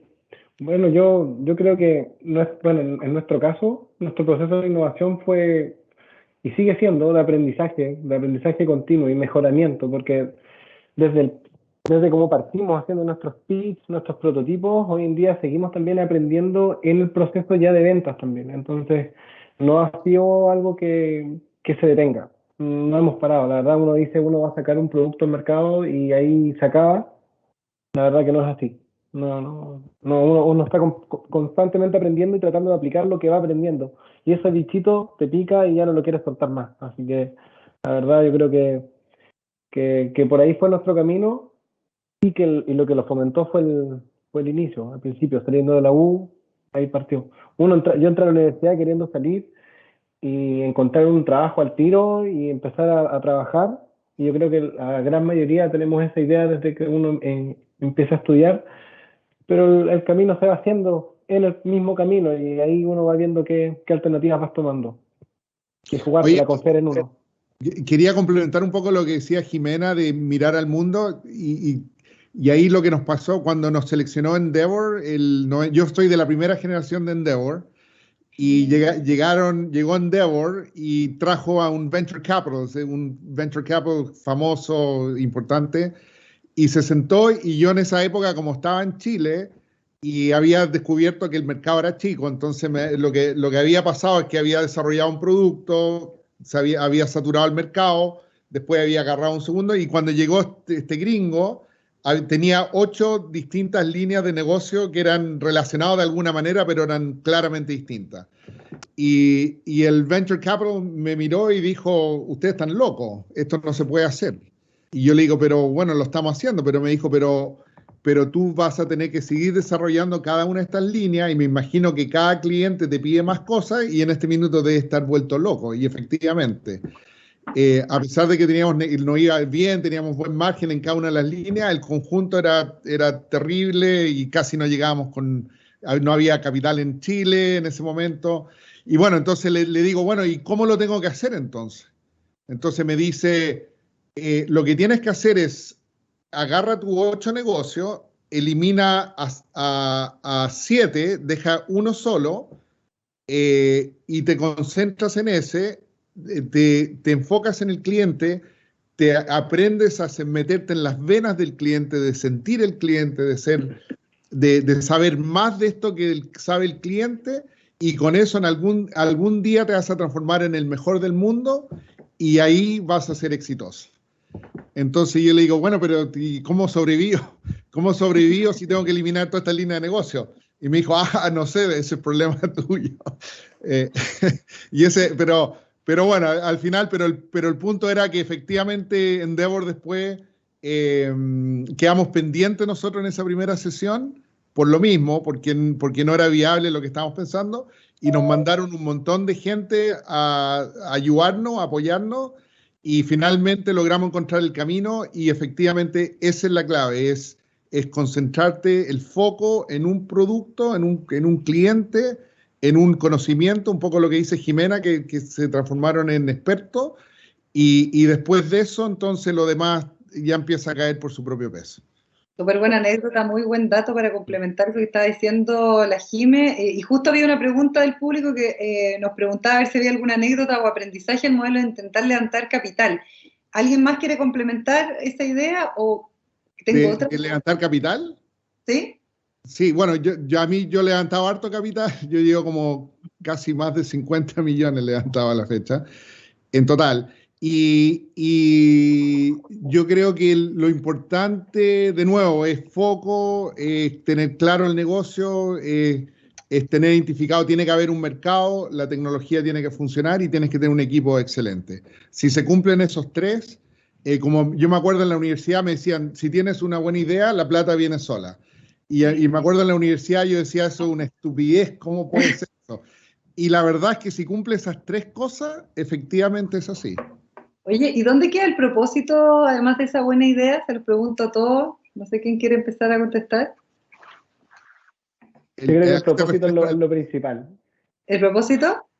Sí, porque es lo que te levanta todos los días al final. Tú puedes estar haciendo lo que hagas, pero si sientes que es tu fin, al final, si lo sientes tuyo y lo sientes que además, en nuestro caso, con la PAME, que tenemos un emprendimiento que estamos mejorando la calidad de vida de las personas, que no es fácil hacerlo o llegar a entregarles algo que sea de calidad, y es tu propósito, y es por lo que tú te levantas en la mañana, aunque sea muy difícil y te demores 2, 3 o 4 o más años en llegar al producto, lo tienes claro, tu fin en mente, y sabiendo lo bueno que le vas a hacer de mejorar la calidad de vida de las otras personas, no te vas a detener. Yo creo que el resto después va a llegar, como decía también Luis. O sea, si es una buena idea, un buen equipo y hay mercado, te va a dar para poder subsistir y quizás tener un manso negocio. Pero el propósito que está detrás le da la vida y le da el alma al negocio. Totalmente de acuerdo. Sí, al final, y ahí tengo otra anécdota, si no sé cómo andamos de tiempo, pero... Nos quedan un poquitos minutos, poquitos, pero resúmela para que no la bueno, en resumen, una vez estaba pasando lo pésimo en uno de estos negocios porque efectivamente alto y bajo, y voy a hablar con un mentor de estos digamos, relacionados con Endeavor, así que han visto 1000 empresas, y le digo, ¿cómo se lidia con este estrés y esta incertidumbre? Y yo estoy loco. Entonces me dice, mira, me pone un punto A y un punto B en un pizarrón y me dice, normalmente los seres humanos parten en el punto A y si estudian y hacen todo esto, llegan al punto B de alguna manera el 90% o el 95% de los seres humanos.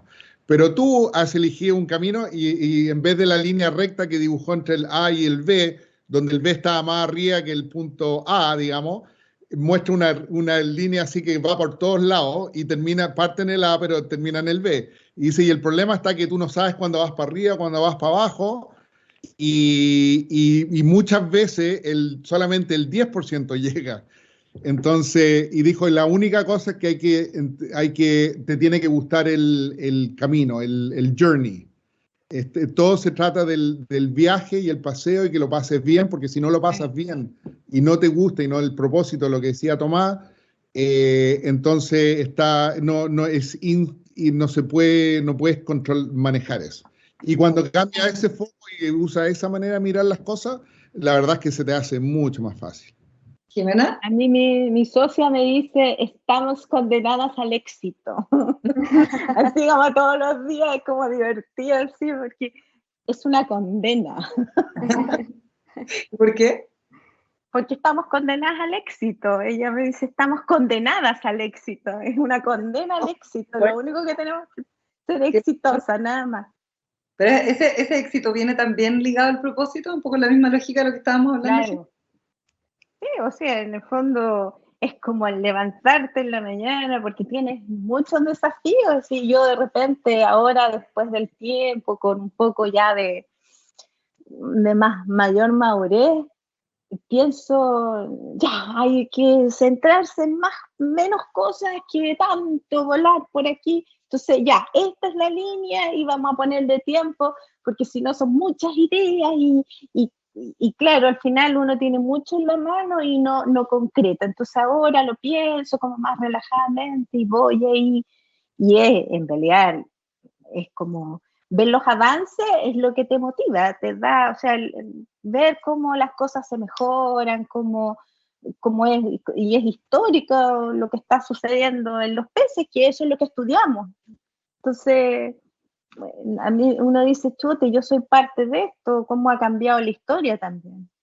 Exacto. Oye, tenía una pregunta acá de un alumno del DELAB que nos pregunta, ¿cómo lograste que tu innovación diera el salto al mercado, Pame?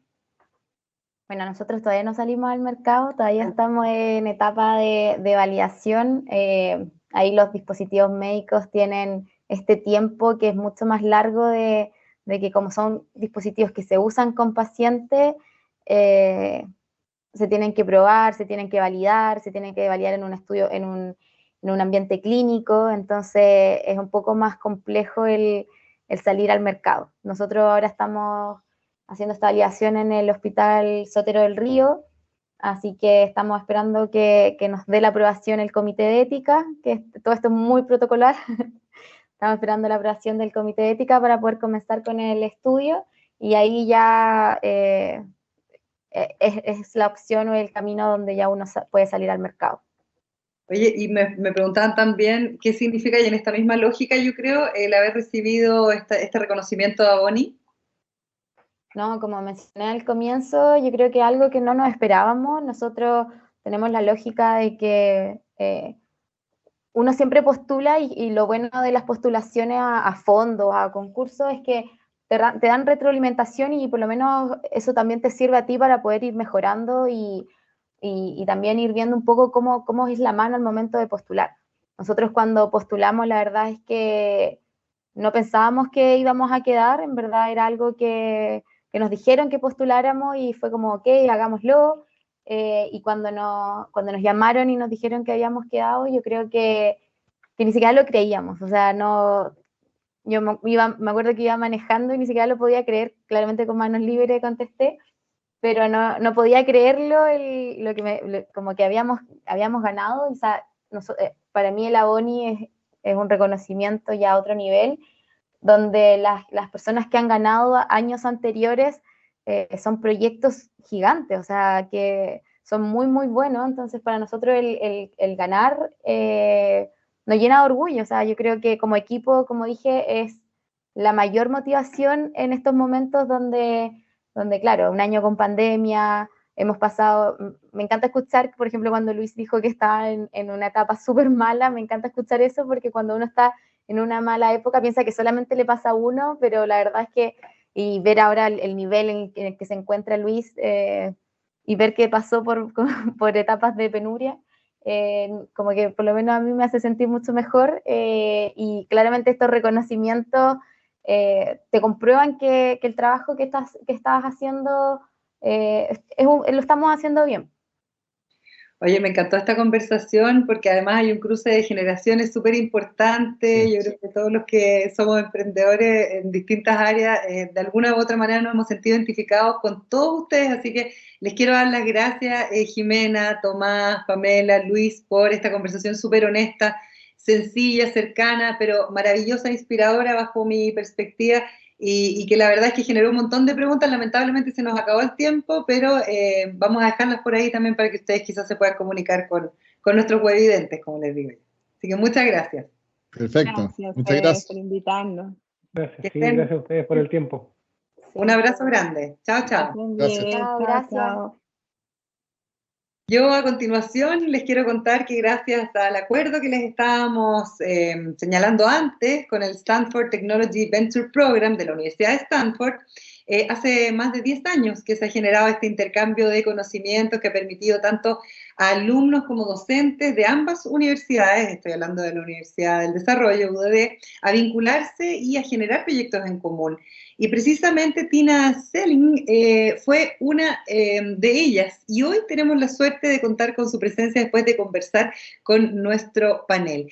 Ella, les comento, es directora del programa Stanford Technology Ventures Program, el STVP, es experta en innovación, actualmente imparte cursos también sobre creatividad, innovación y emprendimiento en el MSIE, y también nos va a presentar una charla muy interesante que se llama en inglés Creativity with Constraints, pero que en español se traduce como creatividad con restricciones. Recuerden que además tenemos la opción para que ustedes puedan escucharla en inglés o en español apretando el botón que tenemos habilitado. Dejo con ustedes entonces a Tina a continuación.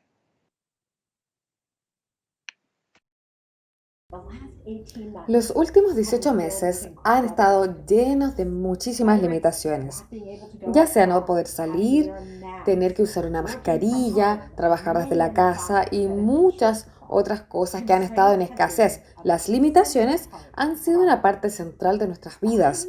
Pero me di cuenta que las limitaciones son algo que son bastante omnipresentes, ya sea las limitaciones en tiempo, no todos tenemos suficiente tiempo para hacer todo lo que queremos hacer, o dinero, ciertamente la gente del mundo diría, ay, si tuviera un poco más de dinero para poder hacer las cosas que quiero hacer, o espacio, o agua, o salud, o alimentos. Las limitaciones son parte de la vida todo el tiempo, y es importante pensar acerca de cómo estas limitaciones pueden verse como estimulantes para la creatividad e innovación en vez de ser algo que la impide. Las limitaciones nos sacan de nuestra zona de confort, nos obligan a mirar al mundo con ojos nuevos y cuestionar todo. De hecho, me encanta pensar acerca de este puzzle clásico, el de los 9 puntos que vemos acá, donde nos dan la tarea de conectar todos estos puntos con 4 líneas sin levantar el papel. O sea, el lápiz del papel. La respuesta clásica es pensar fuera de la caja. De hecho, esta expresión, pensar afuera de la caja, viene de este puzzle. La idea es pensar afuera de las restricciones de estos 9 puntos para poder sacar una solución. Pero ¿qué pasa si estamos en una situación como lo hicimos los últimos 18 meses, donde no podemos pensar fuera de la caja? Hay que pensar dentro de la caja. Hay que mirar a las cosas que tenemos en vez de las cosas que nos encantaría tener. De hecho, me gustaría tener más tiempo, más espacio, más de dinero, pero en vez de eso, ¿qué puedo hacer con el tiempo, espacio o tiempo que sí tengo? Entonces podemos mirar ejemplos en los próximos minutos y espero que esto los vaya a inspirar a pensar acerca del hecho de que las restricciones son un estímulo importante de la creatividad. Partamos con el Apolo 13. En 1970, esta misión a la Luna terminó siendo un desastre tremendo. Los astronautas iban camino a la Luna, uno de los tanques de oxígeno explotó. Como resultado, los niveles de oxígeno en la cabina empezaron a bajar, los niveles de CO2 empezaron a aumentar. No solamente tenían poco oxígeno y tiempo, pero las vidas estaban en peligro.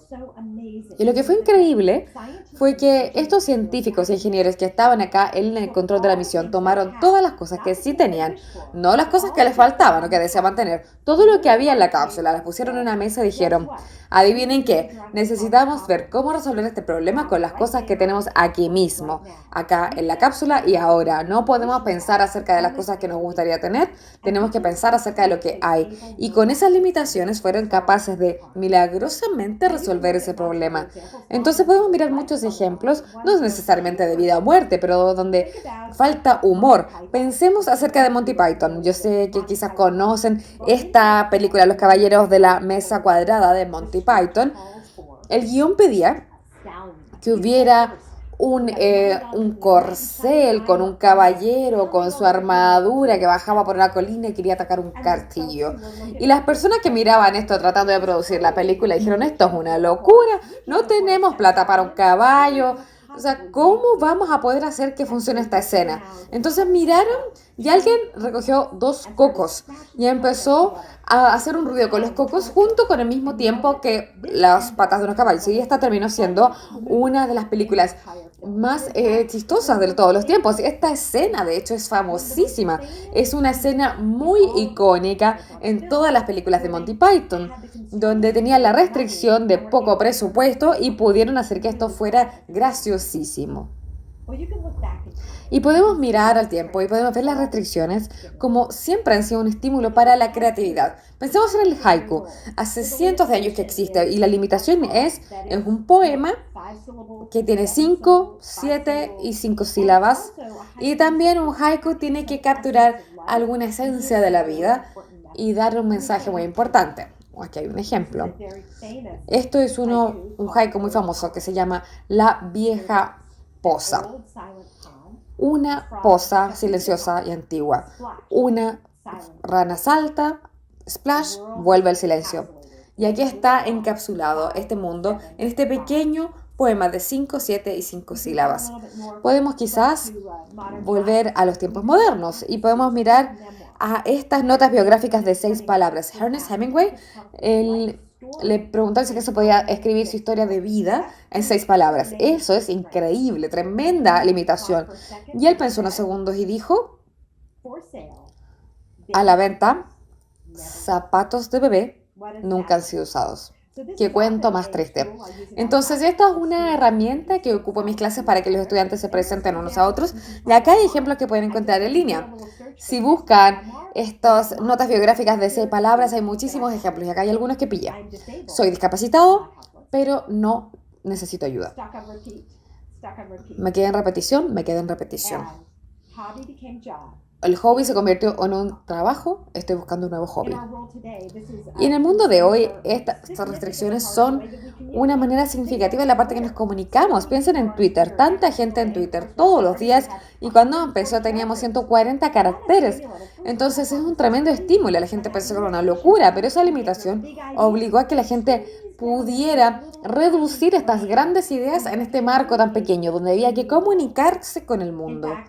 De hecho, a mí me emocionó mucho las restricciones que teníamos en un principio de la pandemia. Yo dije, quiero ver si acaso puedo enseñar un curso completo en Twitter.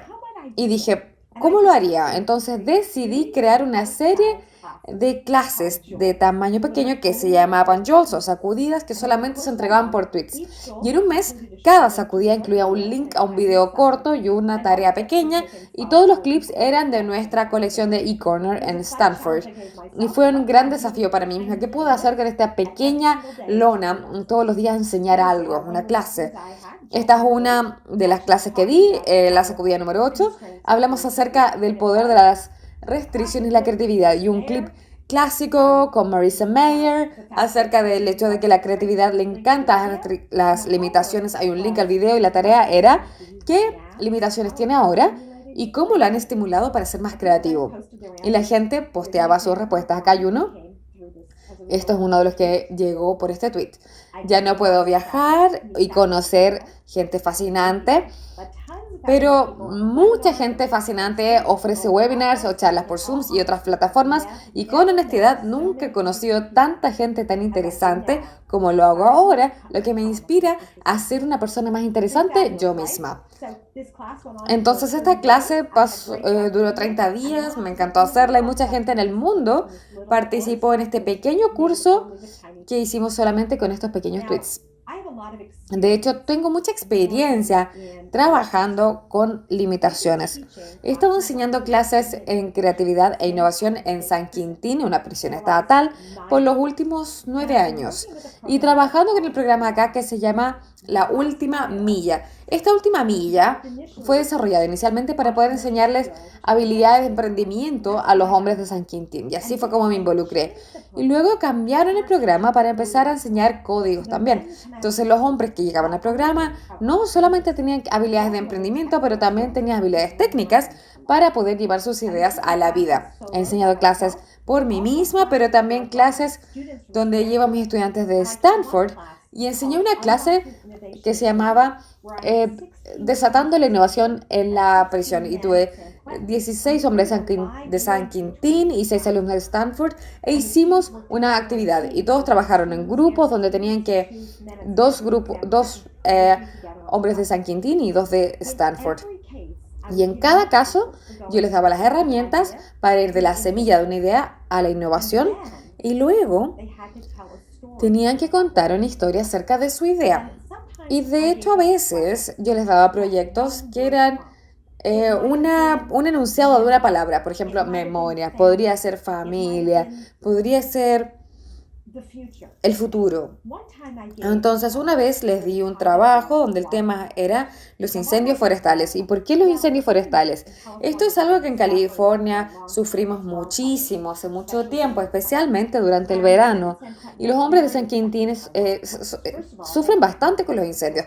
De partida no pueden moverse cuando les llega el humo, no se pueden ir de ahí. Muchos de sus familiares están viviendo en las áreas afectadas por los incendios forestales y muchos de estos hombres trabajan como bomberos, es un trabajo que tienen, van a la primera línea y realmente están involucrados con los incendios. Entonces, cuando les presenté este problema, estaban muy emocionados al respecto. Y luego, cuando tuvieron la última tarea que necesitaban hacer un video contando la historia, me miraron como si yo estuviera loca. Dijeron, ¿cómo vamos a hacer un video? Estamos en la cárcel. ¿Qué es que necesitas? No tenemos cámaras, no tenemos acceso a equipo de edición de video. Y les dije, ¿saben qué? A la creatividad le encantan las limitaciones. Estoy segura que pueden encontrar una manera de hacerlo. Entonces volví 2 semanas después y les puedo decir que me dejaron boquiabierta. Hicieron un trabajo increíble viendo cómo poder ver esto y ahora les voy a compartir uno de estos videos con ustedes acá.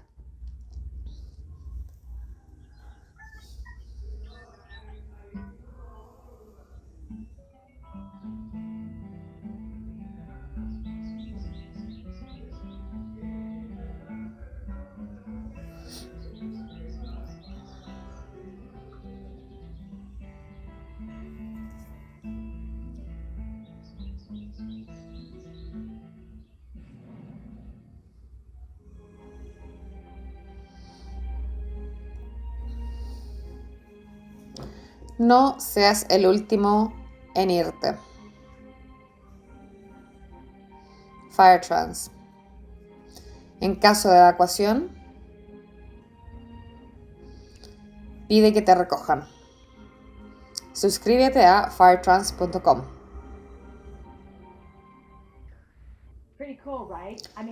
Súper bonito, ¿no? Me impresionó tanto, me salieron lágrimas porque muchas personas que estaban mirando esto, porque con recursos tan limitados como los que tenían, no solo sacaron una idea creativa increíble con este servicio de vans que la gente podía suscribirse y poder poner un letrero en su patio y para que los recogieran si necesitaban evacuar, pero que pudieron hacerlo con recursos limitados y sacar un video así de impresionante.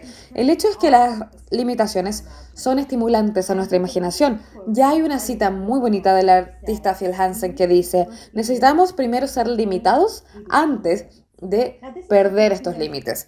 Y esto es algo que conoce personalmente. Era un artista, de hecho todavía es artista, y su arte se enfocaba en pequeños puntos, puntillismo, muchos puntitos. Y hacía estas pinturas tan detalladas solamente ocupando puntillismo. Pero quizás como resultado de hacer esto tanto, terminó con un temblor en su mano y ya no podía seguir haciendo puntillismo. Fue a uno y otro doctor pidiendo algún tipo de ayuda para poder resolver este temblor en su mano. Y lo que dijo uno de los doctores, dijo, ¿sabes qué? Necesitas adueñarte de este temblor. Él tiene una charla de TED donde habla de esto y los animo a que la vean. Porque él tuvo que empoderarse de esta limitación, de este temblor, para poder crear arte de otra manera. Y esto es lo que hizo. Empezó a ocupar todo tipo de otros métodos. Esto ocupando timbres en vez de puntillismo. Entonces ocupaba todo otro tipo de técnicas, con rompiendo discos, haciendo cosas, quemando cosas, velas, para crear arte increíble que estaba inspirado inicialmente por el puntillismo, pero ahora lo hace de otras maneras, con otras técnicas. Durante la pandemia, muchas personas fueron inspiradas por un reto que hizo el Museo Getty, el que queda en Los Ángeles, y dijeron, a ver, escuchen, vean si pueden recrear alguna de las pinturas en el Museo de Getty utilizando cosas de la casa. Y unos amigos quisieron hacer esto también. Esta es una amiga mía, Teresa, y ella estaba replicando esta pintura, pero está con una botella de Corona para darle el toque pandémico a la pintura. Y acá tenemos otro de Frida Kahlo. Eso está muy bueno también. Acá tenemos otros de Wintibus que son pasteles, pero lo recrearon con mascarillas. Y acá tenemos los girasoles de Van Gogh replicados con utensilios de cocina. El hecho es que ya por todo el mundo la gente encontró maneras de cantarse en Italia por la ventana cuando estaban en cuarentena. Los doctores de todo el mundo encontraron maneras de colaborar para poder sacar vacunas innovadoras y tratamientos también para el COVID. Entonces sí, las limitaciones pueden ser muy motivantes, pero necesitamos entender cómo utilizarlas de manera efectiva. Hay 3 tipos diferentes de limitaciones. Están las limitaciones de entrada, de proceso y de salida. Las de entrada son cosas como cuánto dinero, qué materiales tengo, quién tengo en el equipo, qué vamos a poner al principio, con qué partimos. Pensemos en esa mesa del Apolo 13, lo que hay, qué hay acá ahora. El proceso, las limitaciones de proceso pueden ser cosas como hay que utilizar una metodología en particular, hay que ocupar un conjunto de herramientas en particular, y las limitaciones de salida pueden ser cosas como nuestro producto tiene que costar menos de $10 o nuestro producto tiene que caber en el bolsillo. Algunas limitaciones acerca de cómo la salida de la innovación va a ser. Entonces es importante pensar acerca de qué tipo de limitaciones vamos a estar utilizando. ¿Es de entrada, de proceso o de salida? Además de eso, hay que pensar acerca del hecho de que no todas las limitaciones son estimulantes. A veces tenemos limitaciones altas con alta creatividad. Esta es cuando se siente que estamos en una misión. Tenemos una tremenda misión. Estoy pensando acerca del principio de la pandemia, cuando mi creatividad explotaba y empecé a hacer estos cursos en Twitter. Hice un programa de pasantías de verano por internet. O sea, mi imaginación estaba fuera de mi cabeza. O sea, ¿cómo con todo esto puede ser una docente efectiva? Pero cuando empieza a alargarse este proceso y nos empezamos a fatigar, en vez de ser una misión, nos empezamos a sentir como que estamos en una caminadora y la creatividad empieza a bajar tremendamente. Estoy seguro que algunos acá, después de 18 meses de estar encerrados con muchas limitaciones, pueden sentirse igual. Al principio se sentía como una misión y al tiempo nos empezamos a fatigar. A veces también podemos tener alta creatividad con bajas limitaciones cuando es una expedición. Cuando pensamos, estamos de vacaciones, cuando no hay limitaciones, puedes ir a todos lados, caminar para todos lados, miramos el mundo con ojos frescos y la creatividad empieza a volar. Pero también hay situaciones donde hay bajas limitaciones y baja creatividad, cuando estamos como en autopiloto. La gente puede trabajar una línea de ensamblaje en el trabajo o una persona que tenga algún tipo de trabajo muy repetitivo. Empezamos a sentirnos como que estamos en autopiloto y no como que estuviéramos en una expedición.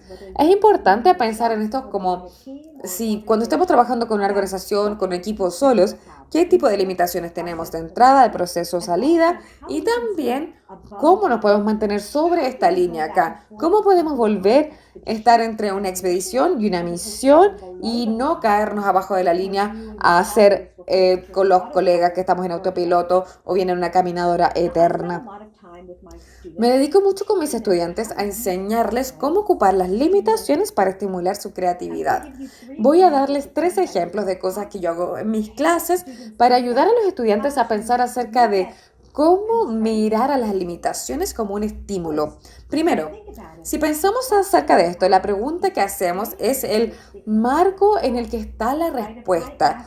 Entonces yo les pregunto, diséñenme un puente. Van y me diseñan un puente, pero si les pido que me diseñen una manera de llegar de un lado del río a otro, abro el marco y ahora tienen muchas más soluciones. Un puente es una de tantas.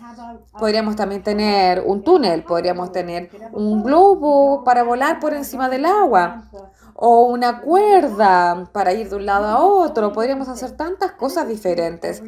Y esto vale con todas las preguntas. Entonces yo hago esto con mis clases. Les hago preguntas. Nosotros diseñamos un paraguas y podemos sacar paraguas nuevos y digo, ¿qué abre este marco? ¿Cómo puedes diseñar una manera de mantenerte seco en la lluvia sin un paraguas? Y de la nada, la creatividad explota. El hecho que enseñar a la gente cuál es el marco de la pregunta y la importancia que tiene esto es un aspecto importantísimo para entender cómo podemos cambiar estas limitaciones para poder sacar soluciones innovadoras. Adicionalmente, me encanta dar ejercicios para poder cambiar las cosas. En vez de sacar la mejor idea para un problema, ¿qué pasa si sacamos la peor idea? La mejor idea muchas veces son incrementales y esperadas, pero las malas ideas nos abren la puerta a algo muy interesante. Entonces, cuando la gente está limitada y tiene ideas terribles en vez de ideas buenas, realmente es interesante lo que ocurre acá. Ya sea si le pedimos a las personas que saquen su peor idea para una vacación en familia o un restaurante nuevo o una idea de negocio. Es fascinante ver cómo estas ideas malísimas también pueden darse una vuelta y terminando siendo algo que es bastante llamativo. Un ejemplo de esto sería, imaginemos que nuestra idea mala para un nuevo negocio es, vamos a tomar a todas las personas y las vamos a llevar a la Antártica y todos van a andar en bikini. Bikinis en la Antártica. Una idea loquísima, pero ¿qué pasa? Una colega dijo, ¿sabes qué? Hay algo ahí. ¿Qué pasa si creamos una expedición a la Antártica y sea una buena manera de bajar de peso? Entonces, les decimos que vas a quedar en forma cuando llegues caminando a la Antártica, entonces te vas a poder poner un bikini llegando a la Antártica. Entonces, hicieron un programa que se llamaba Bikini o Muerte. Yo voy a llegar allá, me voy a poder poner mi bikini. O si no, uno se va a morir intentándolo. Es un ejemplo cuando uno cambia el marco, cuando cambia las cosas y luego apretar. Y me encanta dar a la gente menos materiales, menos tiempo y ver así con qué salen. Muchas veces yo digo, ok, ustedes son los fundadores de una empresa de tarjetas de salud y tienen que sacar una línea de empresas de salud, les doy 10 minutos. Y es increíble lo que la gente puede hacer con estos tiempos tan limitados. Si está en el mundo real, esto toma semanas o meses, pero con una cantidad limitada de tiempo pueden ver que tienen ideas fantásticas, incluso cuando tenemos estas limitaciones radicales. Me encanta esta cita de Proust. El real viaje del descubrimiento consiste no en buscar nuevos paisajes, pero en ver con nuevos ojos. Esto es lo que pasa cuando tienes limitaciones. Estás mirando las cosas que tienes en vez de las cosas que te encantaría tener y ves lo que puedes hacer con lo que tienes. De hecho, si la necesidad es la madre de la invención, las limitaciones son el padre. Y en conjunto dan a luz a ideas increíbles e innovadoras. Muchísimas gracias.